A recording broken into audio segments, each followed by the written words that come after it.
P1 SuperStock is back. It's going to be a fun ride.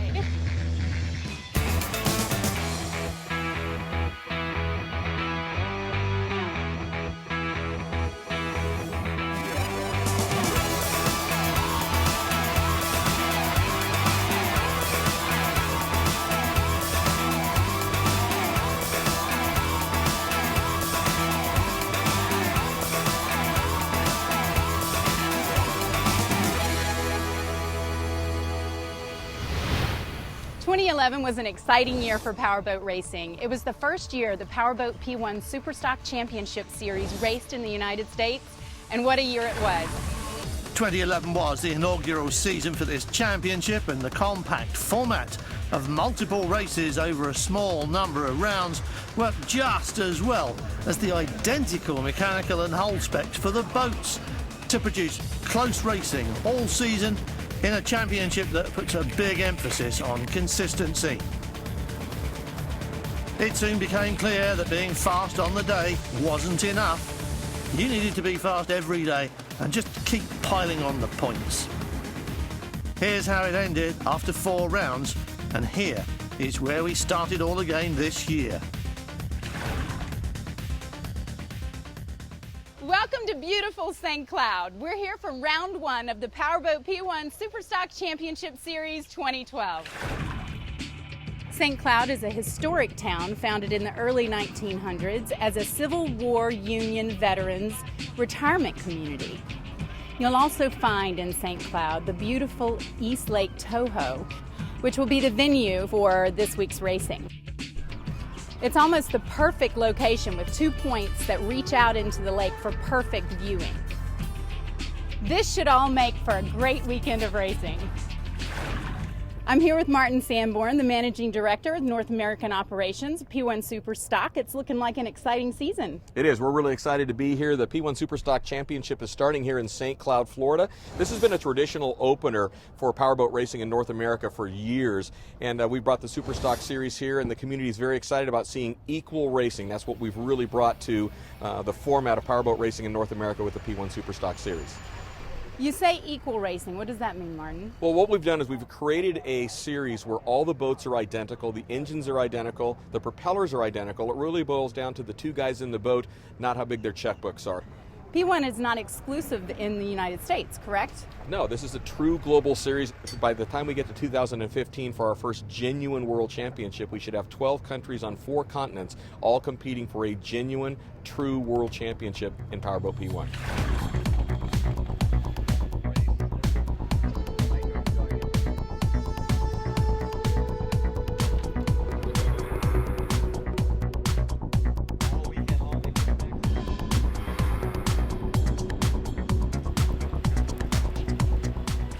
I saw you guys were getting your boat weighed a few minutes ago. How'd that work out for you? You know, I think it's a little heavy, but we're usually the underdogs anyway, so we're just going to do our best. Usually hard for us to get out front, but Mike's going to help us today. I think we'll be okay. What do you think? You know, I mean, at the end of the day, this course is, it's a 1.7 mile course, 7 turns. It's a driver's race, and it's all up to Jim. Seriously. So this is your first race with P1 SuperStock? Yes, it is. Are you excited? Yes, very excited. It seems to be a very, very competitive, upcoming sport, you know, in the powerboat racing. It's supposed to be about the parity, so it's going to come down to driver, throttle guy more than it is who's got the faster stuff. A bunch of boats out there, and the great thing is everybody's a good racer. It's not like, you know, they're 10 random guys. There's ex-racers, there's people that race, current racers that race against my dad, which is it's a good group of guys. So we're excited. What do you think about the weather right now? Right now it seems like it's a little overcast, but hopefully we can get a test in, and then hopefully it clears up for tomorrow. But it's going to be pretty flat out there, so yeah, it'll be drag racing. Who's the throttleman in this pair? We haven't decided yet. You haven't decided We're yet? going to go out and play and see who has the best hand. And this is your first race with P1, right? Yes. Are you excited? Oh, yes. So who's going to throttle today? Me. Camping World number 13 is Carl Dietzen and Tammy Tranter. Jeff McCann and Chris Burrows are number 9, Coors Light. Jorge Arellano and John Hansen are in 51. Eric Treadwell and Jason Rauch, boat 16, Pier 57. The boats look fantastic out here, Martin. Can you tell us a little bit more about them? Sure. The boats are built here in North America. We've got some manufacturing happening in Florida, some of the manufacturing happening in North Carolina. The boats are all identical. They're a 28-foot V-bottom hull, twin-step boats. They're actually designed to fit in a container. We were given specific design criteria. We wanted them to run right around 70 miles an hour with a 250 horsepower engine. They fit in a shipping container. They're easy to tow. You can tow them behind a half-ton vehicle, and they all perform very, very well. These boats capable of 70 miles an hour with just 250 horsepower. But the wind is up and so is the water. It's not flat calm and it won't be a drag race.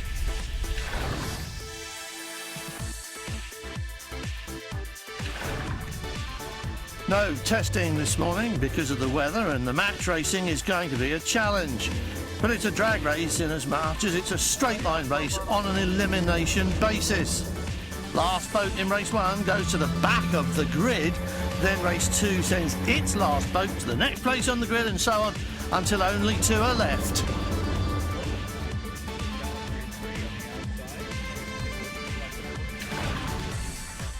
This one's for pole position then. Boat number 15 on our left there.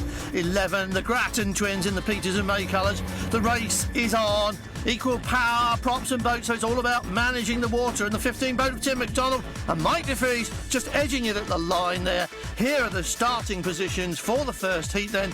And on a short course like this one, less than 2 miles, these could be vital to the result.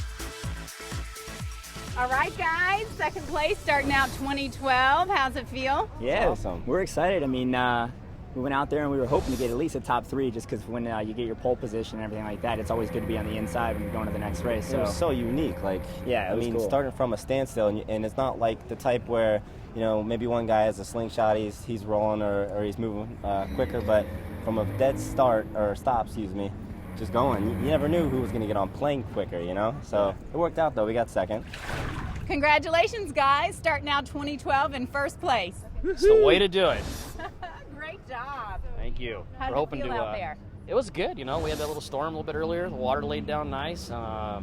This new match racing thing was kind of fun. It was different, so it was a little bit of drag race. It was a lot of fun. It was, you know, I think it feels really good because we were number 1. Well, it's the end of day 1 for P1 SuperStock 2012.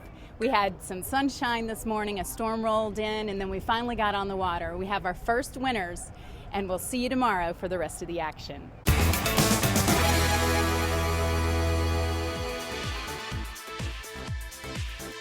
Welcome back. It's race day in St. Cloud, Florida, and who better than 6-time world champion and our race commentator, Charlie Hames, to tell us a little bit about the day.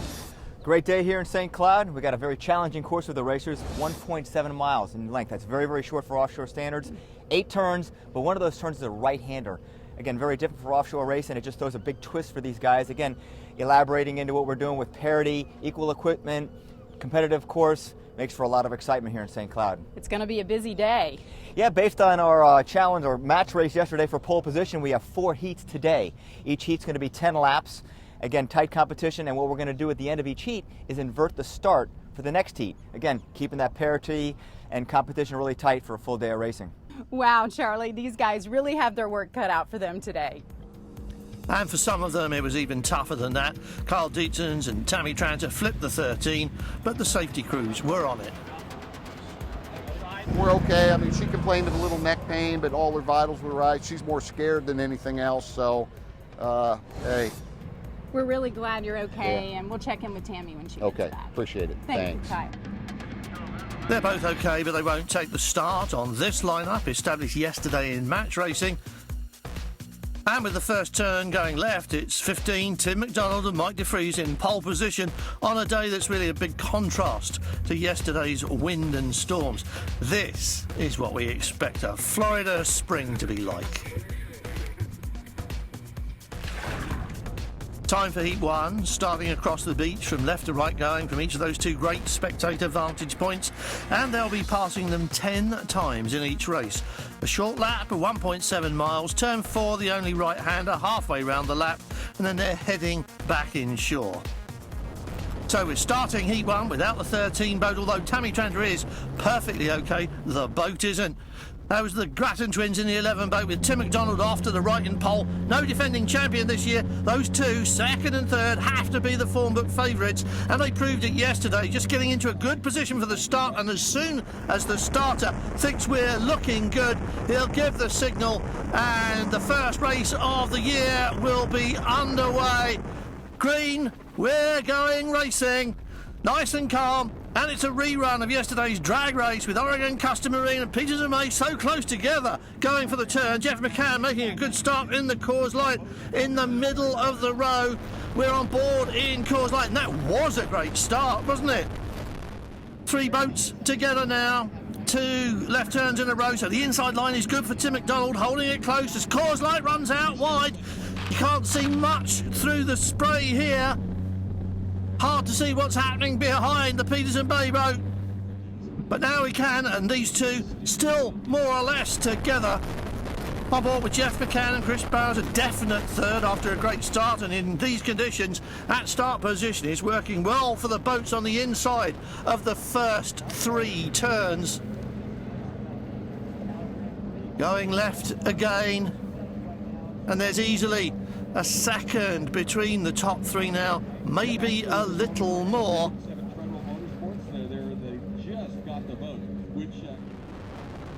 Looking down at the Peters and May boat from the helicopter, keeping to the tight line. Blake Grattan on the wheel, Brock Grattan on the throttle, Peters and May losing touch with his father and son pairing, Bill and Elijah Kingery. They were in the middle of the second row at the start. Now they're heading up the rookies and they're running strongly. Mid-power, and it's stopped. That's the 9 boat of Jeff McCann, Chris Bowers. They're okay, but they've got a problem. They've stopped in the water. That explains why they dropped out the battle for the lead. And have a look at the different lines into turn 4 we saw there as this battle intensifies. Peters and May straight and fast. They lose a lot of momentum in the turn. Wide out and in the wrong place to go left at turn 5. Kingery now 4th. And that's Andy Biddle splashing away up ahead. Too far in front for us to catch him now. But look how close they are as they cross the line 2 seconds apart. A good battle for this first win of the year. 5th place for Jorge Ariano and John Hanson. There's Andy Biddle's podium spot, 16 on the far side there. Those two separated by a minute, a whole lap on a course like this. Confirmation of the result. First points to go towards deciding the overall result of the weekend as we get ready to do it all again in Heat 2. The wind has dropped even more now. The sun is a little warmer as the boats go out to take position. Start boat getting them lined up in the correct and reversed positions, with the winner of that heat on the outside of turn 1 and everybody else ranging across on the inside for that first left. Here's our helmet cam on race 1 winner, Tim McDonald. On board at the start of Heat 2, Eric Treadwell and Jason Roush in pole position, looking to make the most of it when it goes green. Hammer down, and they are side by side. We're with Blake and Brock Grattan. Not much to see in the spray, but there's the distinctive yellow and blue of the Peters and May boat from above. Race 1 winner, Tim McDonald, was virtually underneath the helicopter there. We couldn't see him. And just can't you see the penalty of starting this far outside of the turn, following everybody through and riding their weights, and they're so close at the start that this is just the kind of racing this series was created for. The Grattan twins taking another typically tight line of that one. We saw them do it all the way through Heat 1. But that start position, look, is working for Bill Kingery, definitely gaining on Jorge Ariano, but look at the 11 boat go. Here's Tim McDonald's view, and if he wasn't so busy, he could wave them goodbye. You can see it very clearly as the 16 boat of Eric Treble and Jason Roush continues to lead the way over on the far side. We're with the race leader, and you can see how flat the water is for them, and you can see how they're using it to get away. Tim McDonald and Mike DeFries well out of touch after starting right on the outside, having to pick their way through all the lumps and bumps, and there's a lot of it in this pack fighting over the next 2 podium places. Peters and May going round the outside of it. That's 3rd place on the inside, 4th on the outside. And there it is again from above, going round the buoy. 5th and 6th are behind us as we go turning back inshore. And here is that 6th place man. This is Tim McDonald. Mike DeFries beside him as they try to work the boat into some smooth water there. Here's your leader, though. This is Eric Treadwell in front from a good start and now holding on to his lead by just a handful of seconds. That makes this the battle for third. Peters and May up the inside, just where we expect to see them. Bill Kingery holding his line and his speed in the turn. But it's the line that's working. The water's clear. The turn is working. Got it turned without a touch there. Looks like it's job done for the Grattans. Or is it? They're still side by side, aren't they? Although the combination of Blake and Brock Grattan on the wheel and throttle, plus that determination to take the tighter line, seems to be working for them. And that boat does seem to be trimmed out better. When they do get onto the straight bits, it always seems to pull away from everyone around it. Kingery, oh, that didn't work out at all well for him, did it? Bouncing out and wide and off throttle now. Race leader Eric Treadwell picking his lines around every boy. Still flat and calm for him. Look, he can do what he likes. But it's about to get very exciting for these two as the Peters and May crew close on second place. And again, they've picked that tighter line. Look, they really can get this boat turned very tightly. Superb control. That's it right there. One down and one to go. Only the Pier 57 boat ahead. And here it is, Eric Treadwell, wheelman, Jason Roush on the throttle. And the skill here is keeping it on the plane, but with the prop dug in. It looks easy from up there. It's a bit bouncier down here at water level. It's a big, wide sweeper at the end of the lap, and it's still a big lead over the Peters and May crew. Race 1 winner Tim McDonald well back in sixth. His second heat and reverse start position really has shaken it all up. Kingery nearest is Andy Biddle, far side and inside line. Tim McDonald closing in on an even tighter line. They're going to be so close. Yes, exactly. Hear them cheering. And it's not over yet. The flag is ready, but Tim McDonald really needs these points to stay on terms with the Grattans, who are currently second. He's got the line as they go to the buoy. The water's too rough there to use it fully. They're all losing traction as they start to turn. But they are so close, almost touching, leaning the boat over. Look at the way it's moving about on the water. Right round the buoy. Oh, it catches the weight. It's over. He's flipped. How did Tim McDonald miss the other boats out and safe in the water? Looks even more frightening from here, even though we know they're both okay. But you can see what happened rather better. This is Tim's helmet cam, and as they cross the wake, they're just unlucky to catch it wrong, and it's the correction that actually rolls them over. Not much to see from the rear-facing camera, except it has the worst ride in the boat and floats away upside down.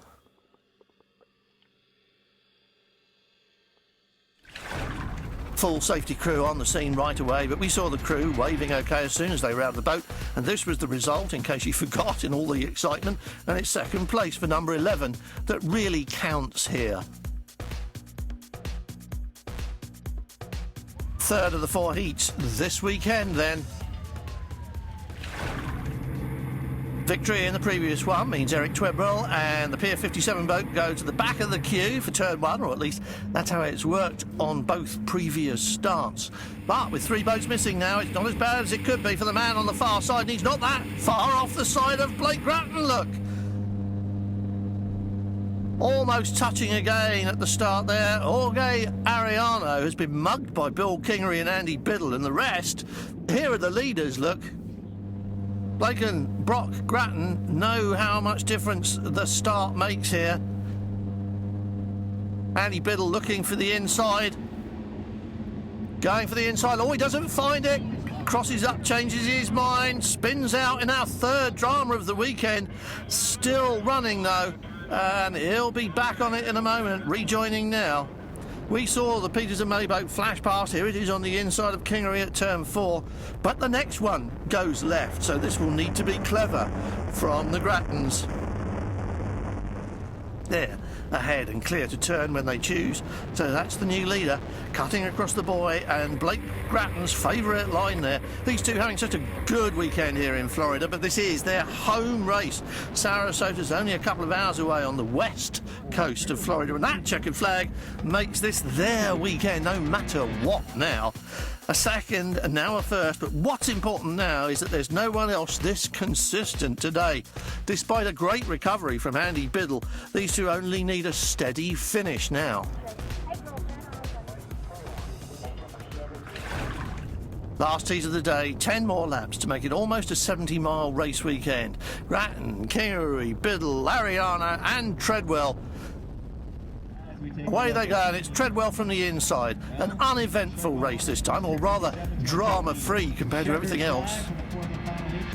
A good second spot for Andy Biddle and Livorsi, and a vital podium for the Grattan twins as the points from all 4 races are now added together to produce an aggregate result for the weekend with, and this is the important bit, championship points awarded accordingly. So, here's the final result from the weekend, as well as the championship takeaway. The Peters and May crew just ahead of Pier 57 Treadwell and Livorsi third. And this is some well-earned champagne spraying going on for everyone on the podium, especially these two boys.